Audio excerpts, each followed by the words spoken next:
श्री राम जी का विवाह और राज्याभिषेक दोनों ही शुभ मुहूर्त देखकर शास्त्रों के अनुसार विधि पूर्वक संपन्न किए गए थे।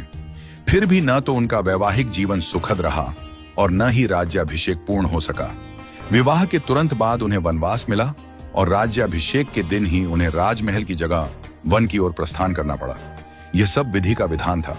जब इस दुखद परिस्थिति का कारण पूछा गया तो महर्षि वशिष्ठ जी ने कहा, सुनहु भरत, भावी प्रबल बिलखी कहेउ मुनिनाथ, हानि लाभ जीवन मरण यश अपयश विधि हाथ। हे भरत, भावी बहुत बलवान होता है, हानि लाभ जीवन मरण यश अपयश सभी विधाता के हाथ में है।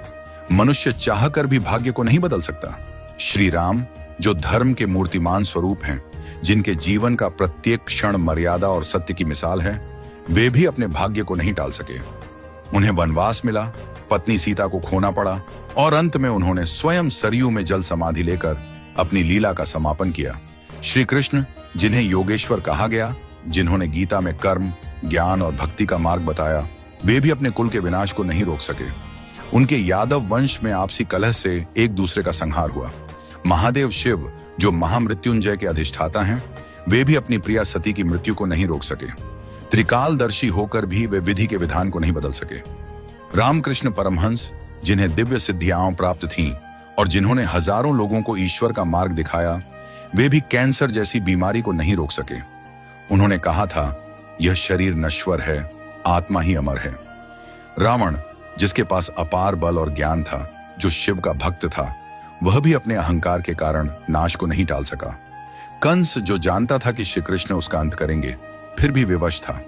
इन सभी घटनाओं से यही सिद्ध होता है कि मनुष्य अपने जन्म के साथ ही जीवन और मरण, यश और अपयश, लाभ और हानि, स्वास्थ्य और रोग, शरीर का स्वरूप, परिवार, समाज, देश और स्थान, इन सब का निर्धारण करके आता है। मनुष्य को यह भ्रम होता है कि वह सब कुछ नियंत्रित कर रहा है, लेकिन वास्तव में सब कुछ ईश्वर के संकेत से ही चलता है। इसीलिए साधक को चाहिए कि वह मन, वचन और कर्म से सहज, सरल और सदाचारी बना रहे, सदैव प्रभु का स्मरण करता रहे और अपने कर्तव्यों को श्रद्धा और निष्ठा से निभाए। मुहूर्त न जन्म के लिए तय होता है, न मृत्यु के लिए। जब जन्म और मृत्यु ही निश्चित नहीं होते, तो बाकी सब कुछ क्षणिक और अस्थायी है। केवल प्रभु का नाम ही शाश्वत सत्य है। इसलिए सदैव ईश्वरमय रहो और आत्मा को परमात्मा के निर्देशों में लीन कर दो। यही सच्चा जीवन है। नियति को स्वीकार करना और प्रभु में समर्पित रहना। हमेशा अपना कर्म करो और बाकी सब कुछ प्रभु के ऊपर छोड़ दो। वही सब करने वाले हैं हम और आप।